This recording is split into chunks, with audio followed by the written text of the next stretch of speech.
Carnby never thought he'd be so happy to be back at Deseto. It felt like he had crawled through a long, dark tunnel of misery and regret. Now that he was back, Carnby could look into the steps mentioned in the contract. But there was one thing that gnawed on him. What exactly did this have to do with Dr. Gray?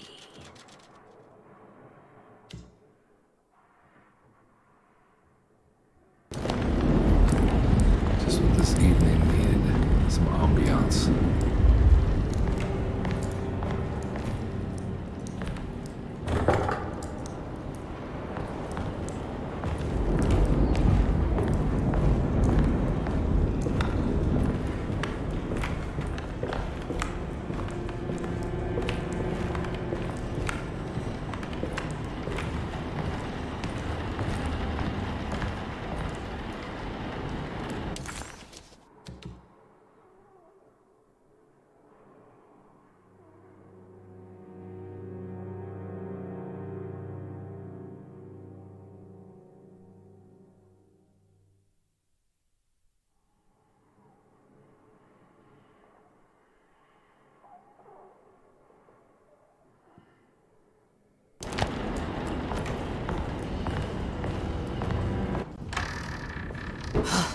Got to be around here somewhere.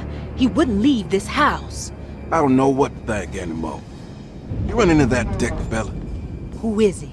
Can he be trusted? I think he one of the good guys. Well, you know, like us.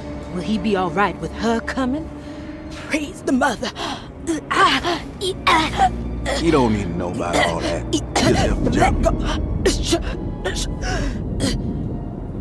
Just calm down. It ain't time yet. God, it hurts. As far as I can tell, Detective Carnby seems to be solving problems, not causing them. Just be ready in case he starts anything.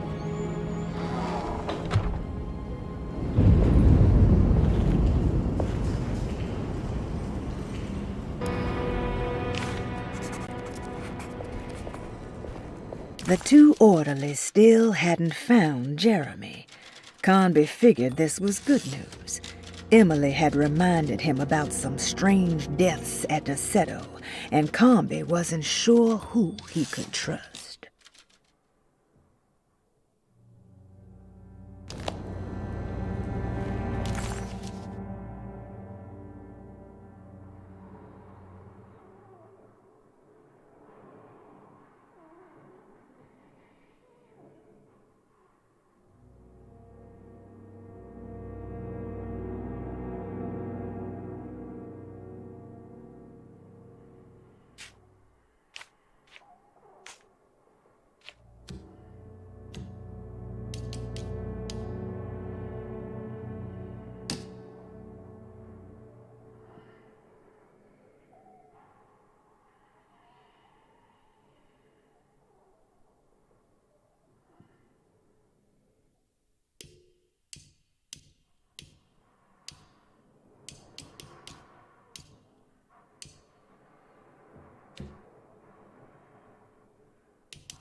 What the hell was that?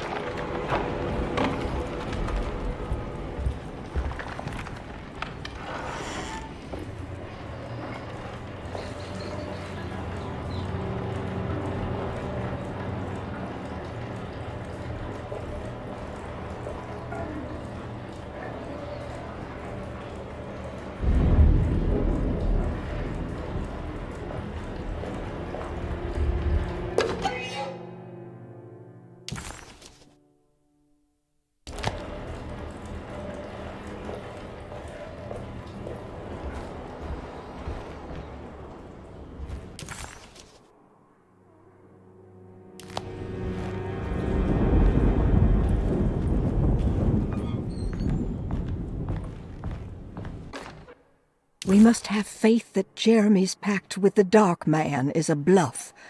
If we are lucky, our visitors will find him and prove it's all nonsense before night falls. What is true is our attempt to call on her. Too many things have happened for this evening to be in vain. Think of Jack and Cassandra, even Perosi, whose circumstances I can't understand. Grace is our goat without horns. She knows it and will play the role. You must talk to your brother, Batiste. I worry that he will fail us. Mrs. Thompson.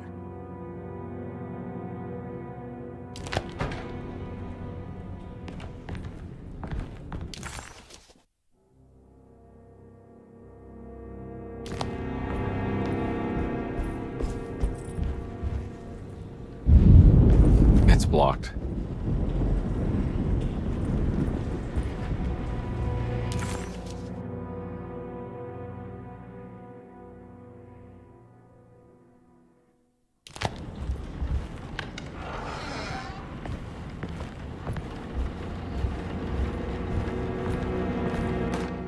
Lunacy and the Astarte Artist Colony, a monograph by Yael Klein. In early 1909, the old Derceto plantation outside of New Orleans was turned into an artist's colony. 3 famous European artists rented the house and the surrounding land from the owner, the Ledoux family. The colony was chiefly run by Sebastian Cortez, who was playfully dubbed the captain by his collaborators, William Arges and Heinrich Kassel. The colony existed for 6 years, until one day all 12 members disappeared without a trace. It is widely believed that their disappearance is connected to the disastrous hurricane that passed through on September 29, 1915, but nothing truly supports this claim. What is known is their frequent participation in New Orleans nightlife, their love for hosting parties, and their elaborate contributions to the Mardi Gras parades as the Pirates of Pontchartrain. Accounts of their lifestyle can be found in almost every gossip column. It can effectively be summed up as carefree and bohemian. In late June 1909, the name Astarte first appeared in the newspapers. Cortez said the name came to him as he was painting. There is never any claim to knowing about the ancient Phoenician fertility goddess with the same name before this time.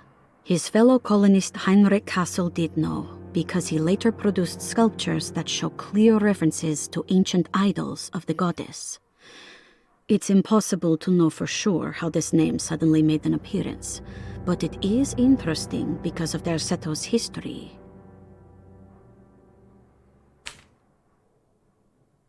Even the name Derceto is the Greek name of a Syrian fertility goddess.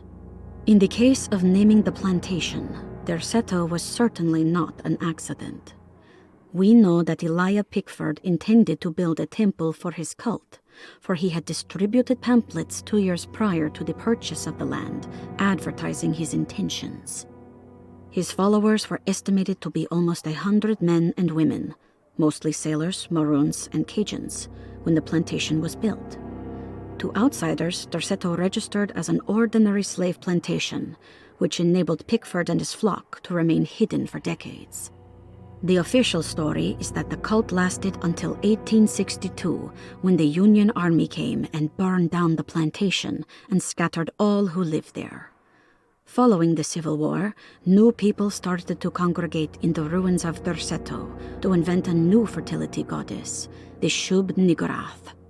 As much as Derceto is a particular name to have heard of, it's not entirely uncommon among the learned. Astarte is equally known and could have been subconsciously chosen by well-read artists. Shub-Niggurath is, on the other hand, very uncommon. Almost impossible that anyone in Louisiana would have heard that name. The name is referenced only in rare books like Unaussprechlichen Kulten and the Necronomicon, and is believed to be a bastardization of Arabic words meaning pertaining to the dark young.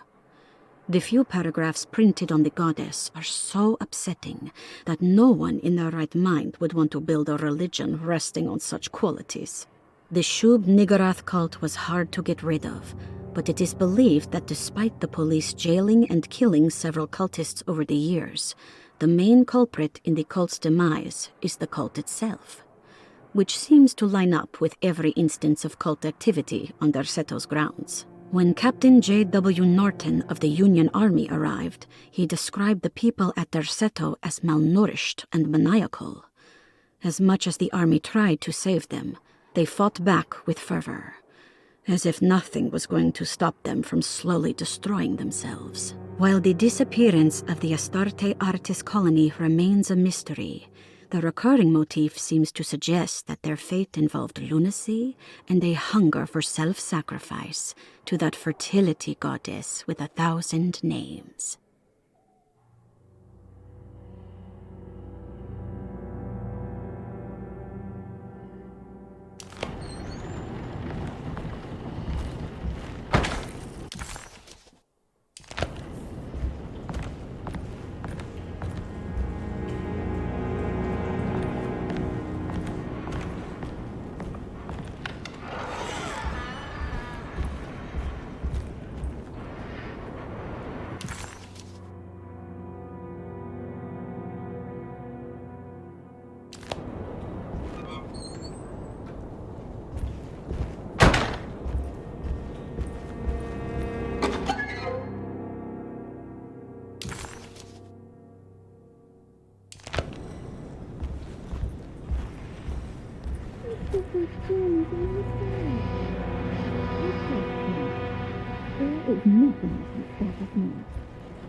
Mrs. Thompson, I understand the last week has been busy.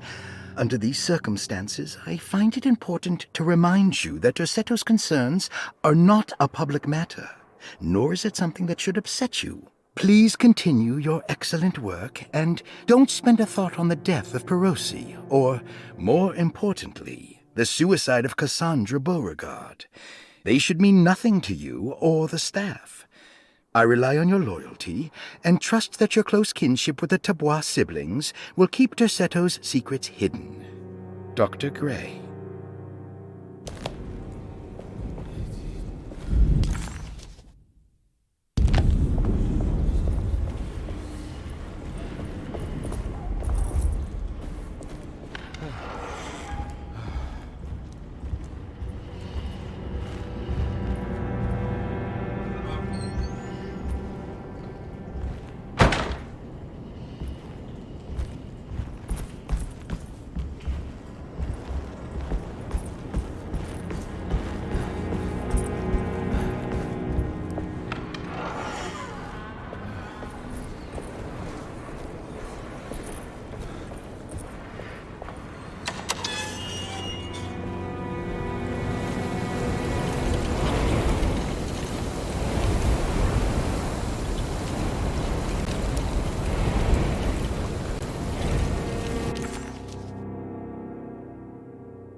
There must be a spare key to Dr. Gray's office in here somewhere.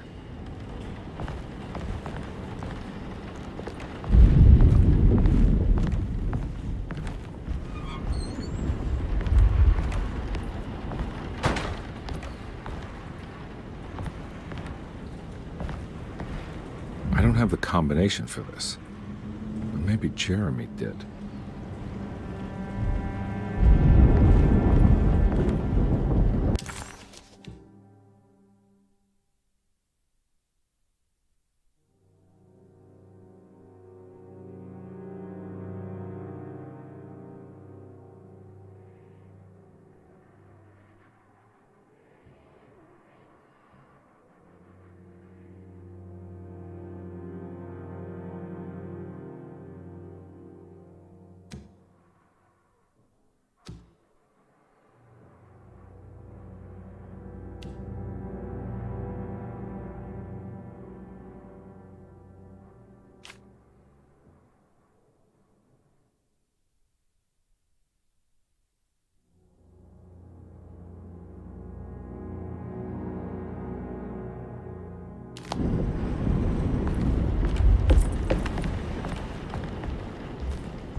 I need the key.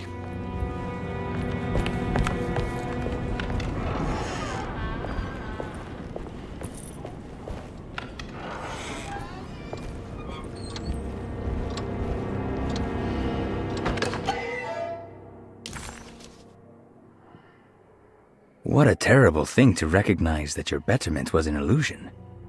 That you are so infatuated by the virtue of struggling that despite all your hard work, you made no real efforts to ever become well. Or that the treatment becomes such an obsession that instead of letting your wounds heal over time, you tear at the flesh in the hope that it will heal better and faster, if only it would bleed in the way you wanted. Do we ever become well? What do you think, Dr. Gray?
Brother, I need you to trust me.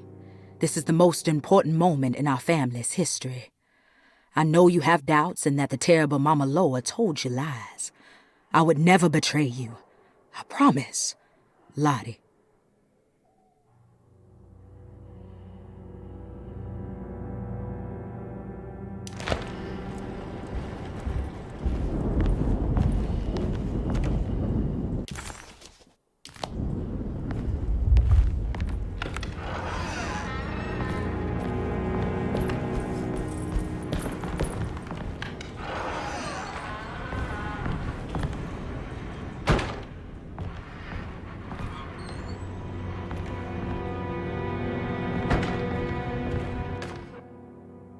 Detective Carnby, I'm terribly sorry that my niece has pulled you into this mess. Please, with all my blessings, take her away from this cursed place.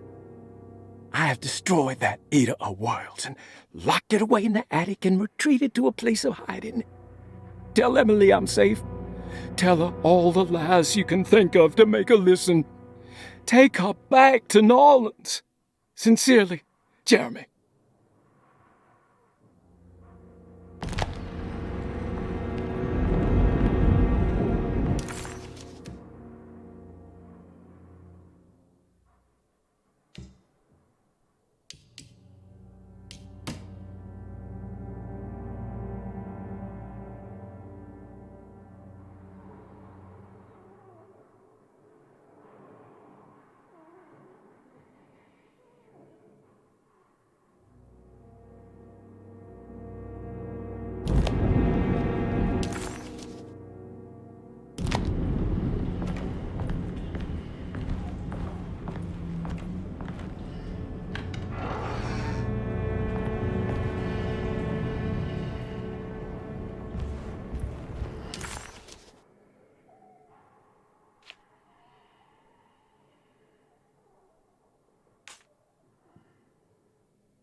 Detective Carnby. Good to see you again. Solved your case yet? I'm trying. Hey, Grace, you okay? Oh, she is just peachy, Detective. Are you looking forward to the Feast of St. John, Grace? I can't wait. Kids, ain't they great? What exactly are you planning for tonight? Oh, not much. We eat, we drink, we pay tribute to the wishing tree in the conservatory. The usual. Then why all the excitement? There is just something about tonight. Something's different. I think we all feel it. Besides, we got ourselves some new words for the prayer thanks to your buddy Jeremy. She'll come and turn the world inside out, and things will begin again. That sounds strangely threatening. You should come.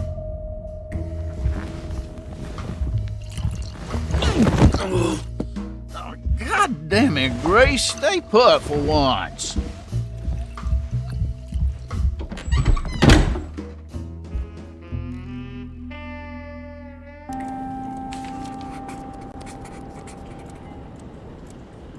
McCarthy was a deadbeat.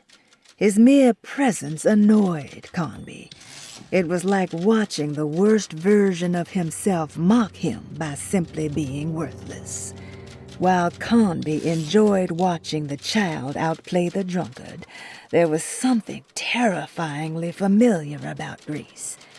It was taunting him, like he was supposed to remember, but couldn't.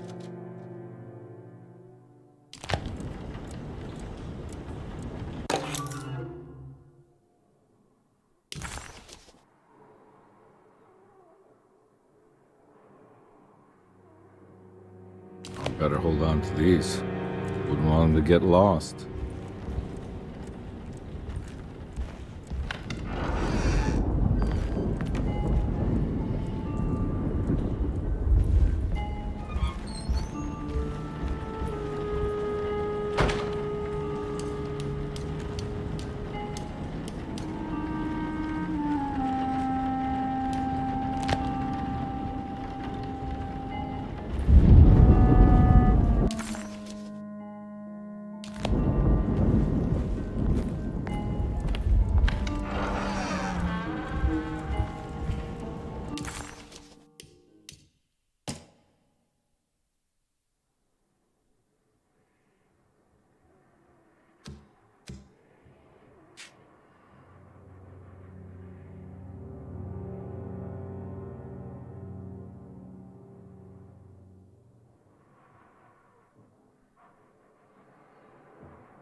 Jeremy knew that the only one who could help him now was the guest in room number 3.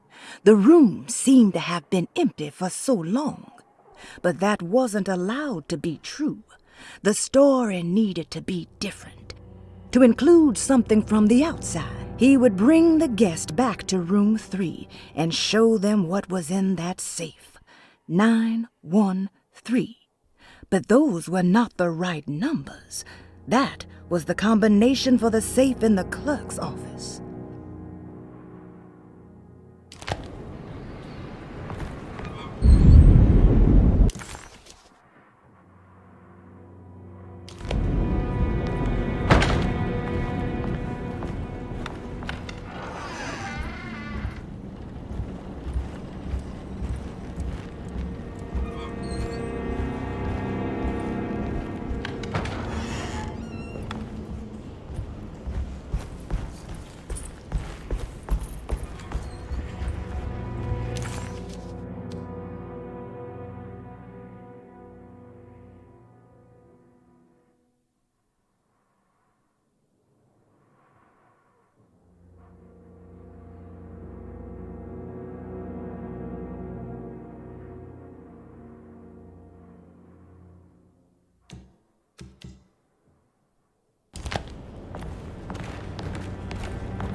No.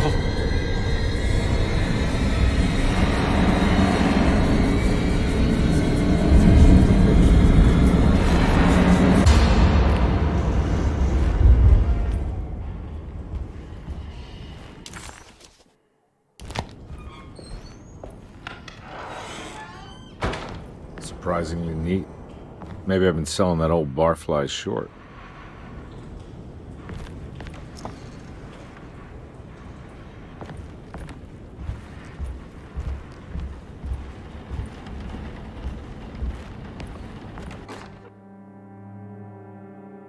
Sometimes I think this place makes me worse. That Derceto might be my grave. A coffin made of ostentatious architecture. A Taj Mahal for the drunken depressed. There's something about Derceto. Something about Dr. Gray. Like we all pretend that we're here to get better, when in fact we are here to be forgotten.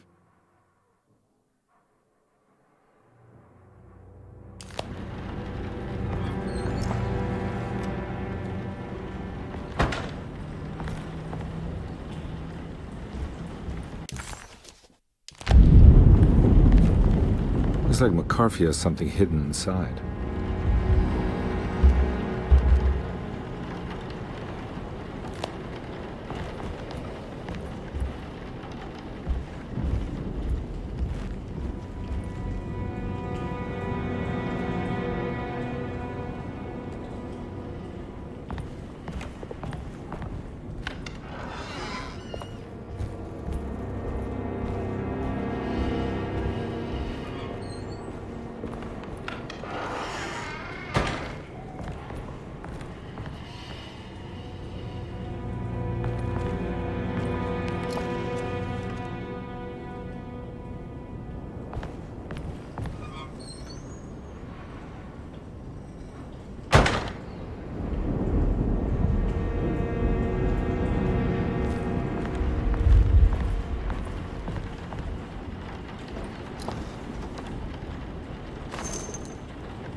This is my room. I belong here.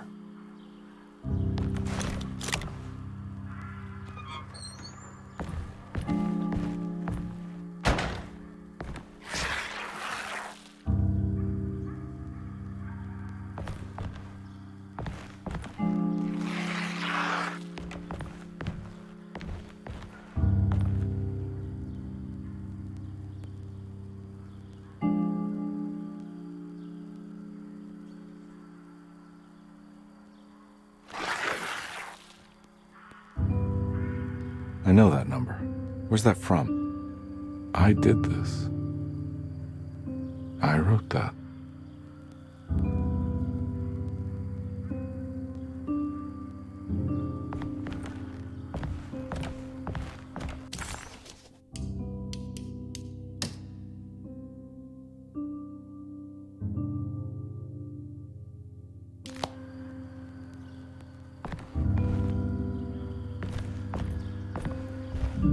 I know the combination. I carry it with me.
detective.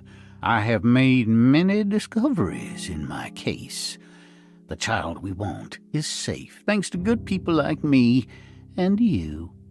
We're so similar, but you don't see all the things I do. To find your man, Jeremy, you also need to look for the girl. It has always been that way. The young deliver us all. You should have a look in my room. There's a piece of the puzzle you will need. Take care now. My coffee.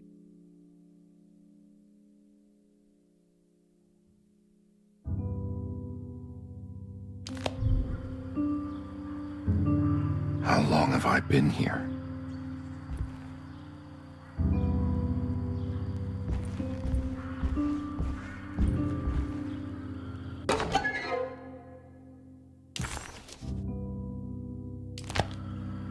I recognize this view.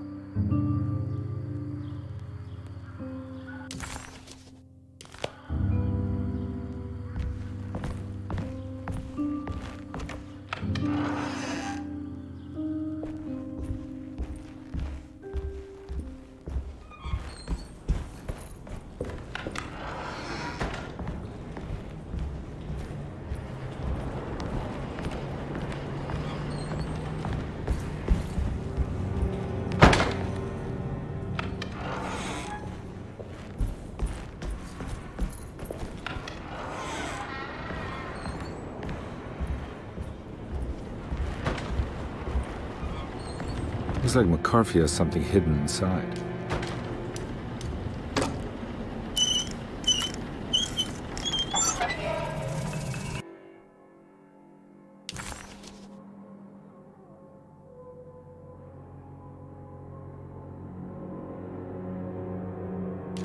Why would McCarthy lock this up?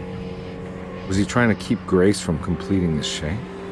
If so, couldn't she have just made another drawing?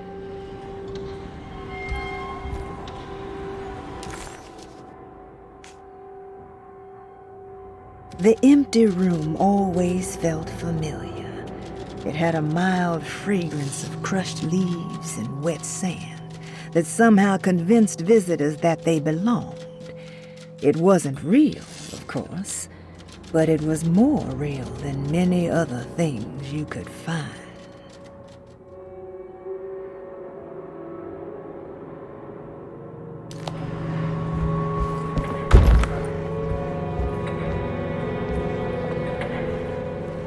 What the hell happened in here?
This looks familiar. How am I back at the office? Jeremy's never been here.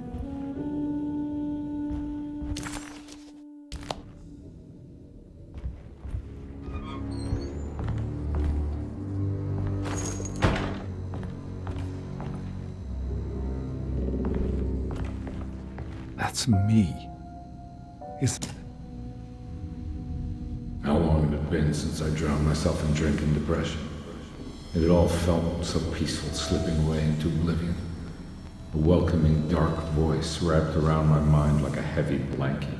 It turned off suddenly as I woke up from the sound of my office door closing shut. A messenger had left a telegram from Mrs. Saunders. She had a lead on where to find her husband and her kidnapped daughter.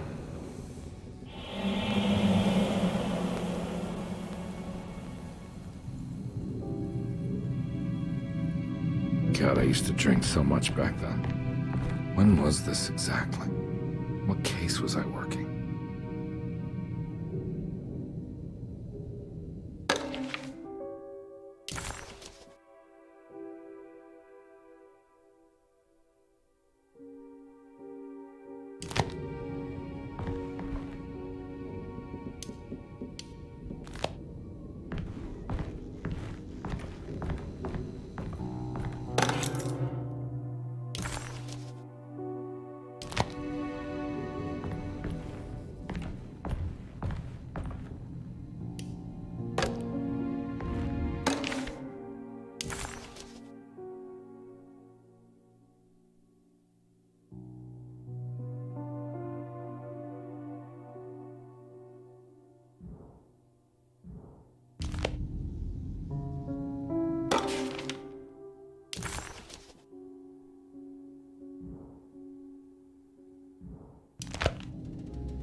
I remember this case.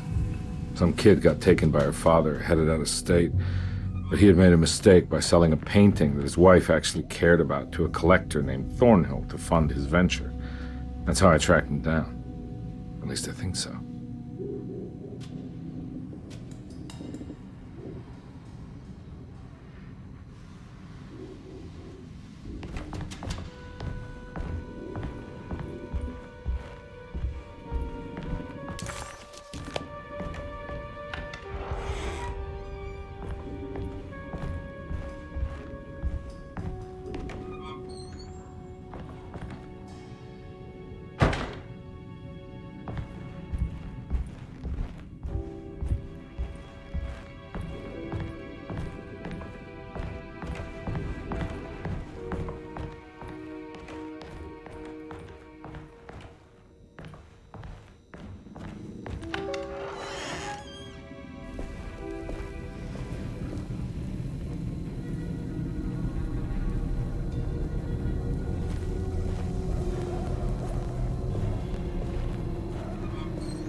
Thornhill wasn't a bad man, but he had principles keeping him from handing out information about his deals.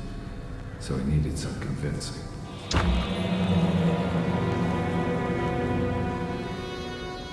Well, every case can't be squeaky clean.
Mr. Saunders had sold a valuable painting to Thornhill, hoping the money would carry him to wherever he was going. The painting, now leaning on an easel in Thornhill's bedroom, had a certain mesmerizing gloom that seemed to call out to me, telling me I was needed for something important. I felt myself falling into the painting, only being brought back by Thornhill, thrusting an address to a Hotel St. George into my hand, and asking me to get the hell out.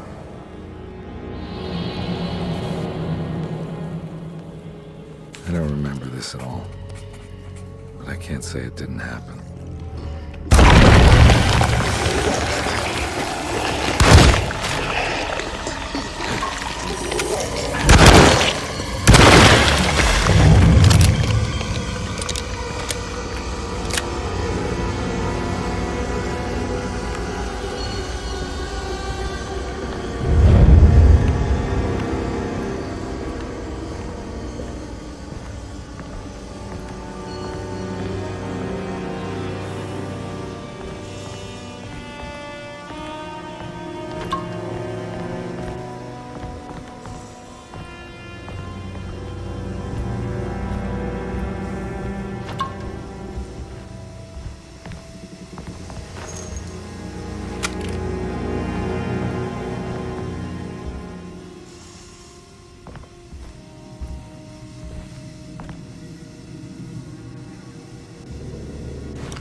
On my way to the hotel, the Morton gang caught up. I owed them money, a lot of it. I can't remember what for, probably some dumb gambling debt growing in size for each payment missed. I punched one of them out, and I sent the others packing. Just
I found it. In the hotel ledger, I recognized the handwriting of the signature Ted Stryker.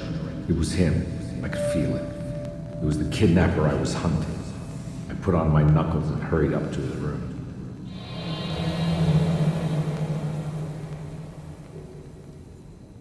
Something about that name, Ted Stryker, rings a bell. Feels vaguely familiar.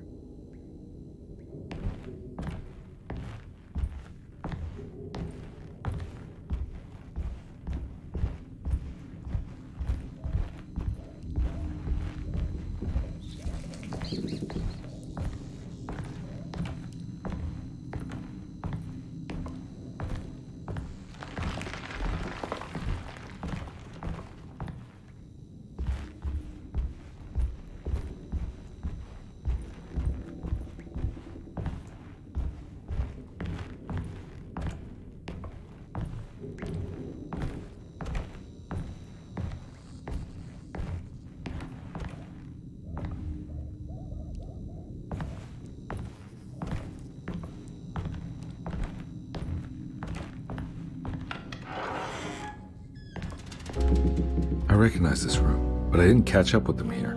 I must have followed them. But where?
That's right, he was running away, ditching his old life and marriage in New Orleans to find something better in Tallahassee.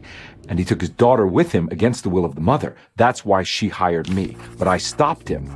I caught up with him at the Pearl River Bridge.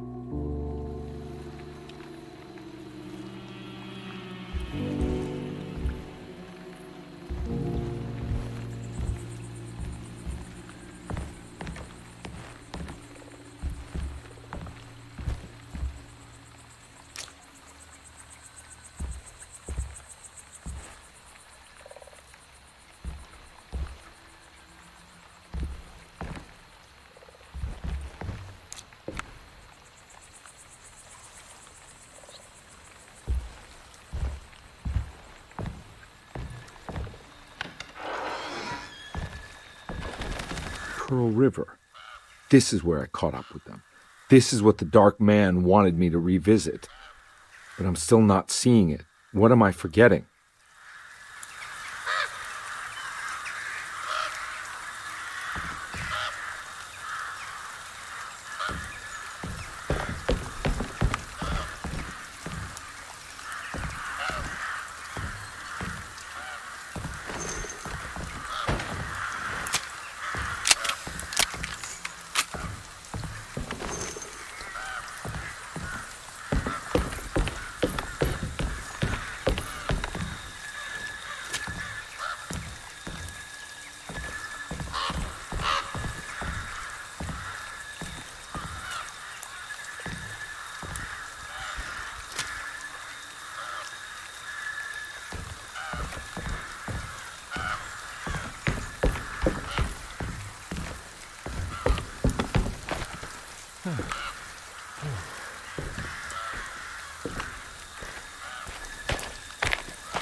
I can't believe I didn't recognize you.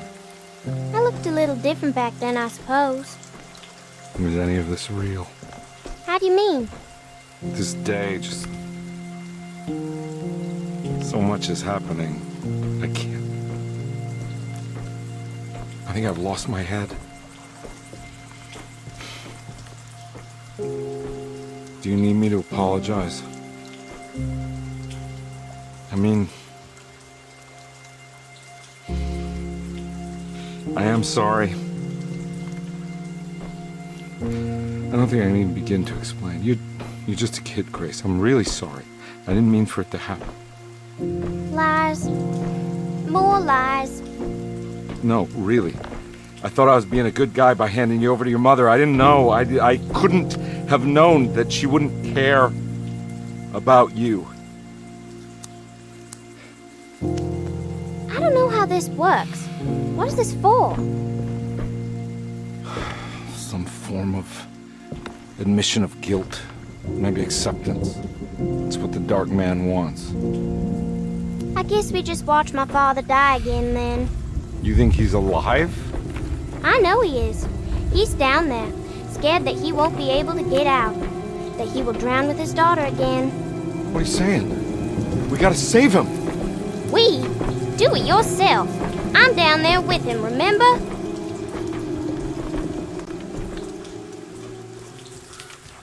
Can I really save them? This all happened so long ago. I have to find a way to get down there. I have to see it with my own eyes. There was a boat at the house where I entered. If I can raise the bridge, I should be able to get to the car. There must be a way to save you both, right? Why else would I be here?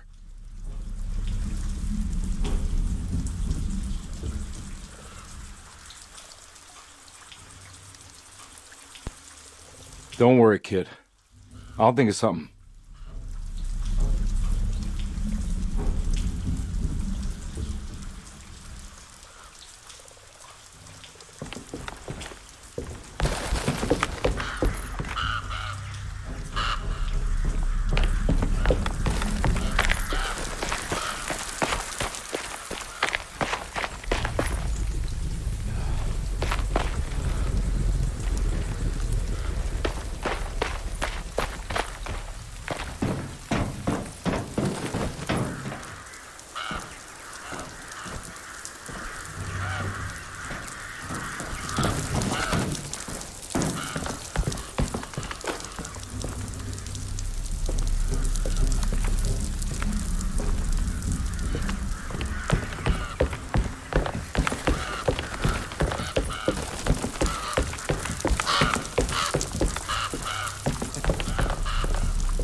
This must be where the bridge is operated.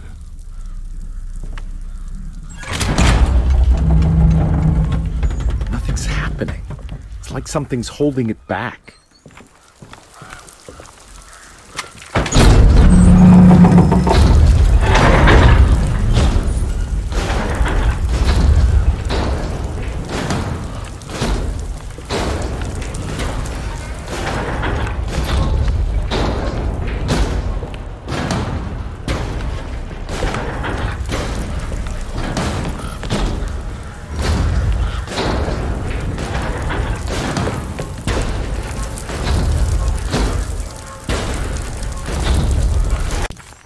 Carnby had run their car off the bridge. He pulled Grace out of the sinking car, but left her father to drown. He could have saved him. There was time. He just chose not to. Instead, he took Grace back to New Orleans and collected his paycheck. Detective Carnby didn't recognize the bridge across Pearl River. It was firmly obfuscated by trauma. Events that had left Carnby scarred for life.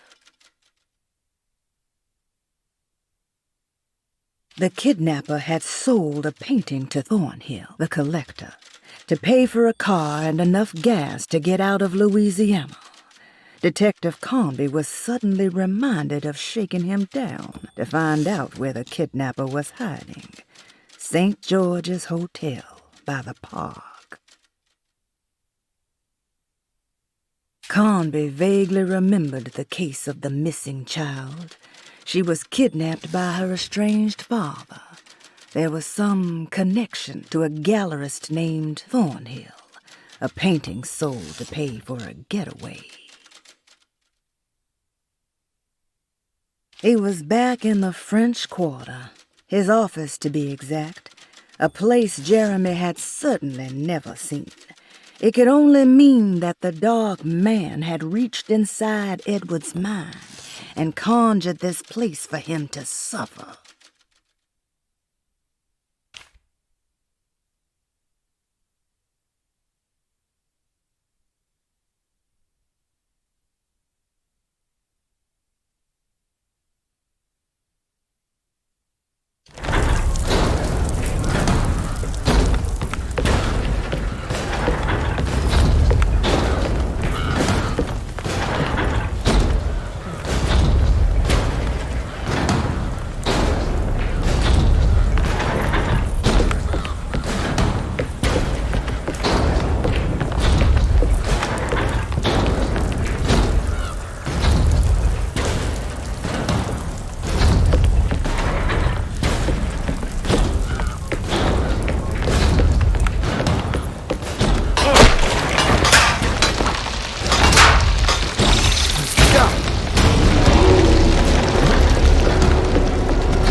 Be able to pilot the boat.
Carnby, are you okay? Don't leave me alone. What the hell have you been doing? What's going on here? Look at this mess! I'm sorry, Mrs. Thompson. Don't make me kick you out of this house. Now get out!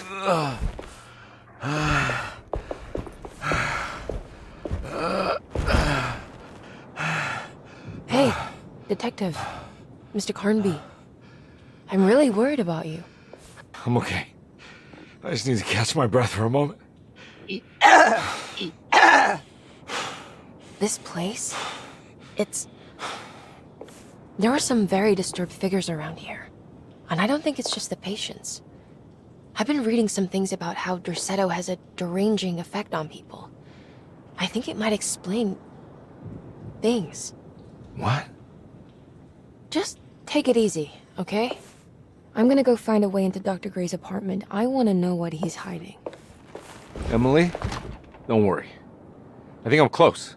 I'm gonna set everything right. Just be careful.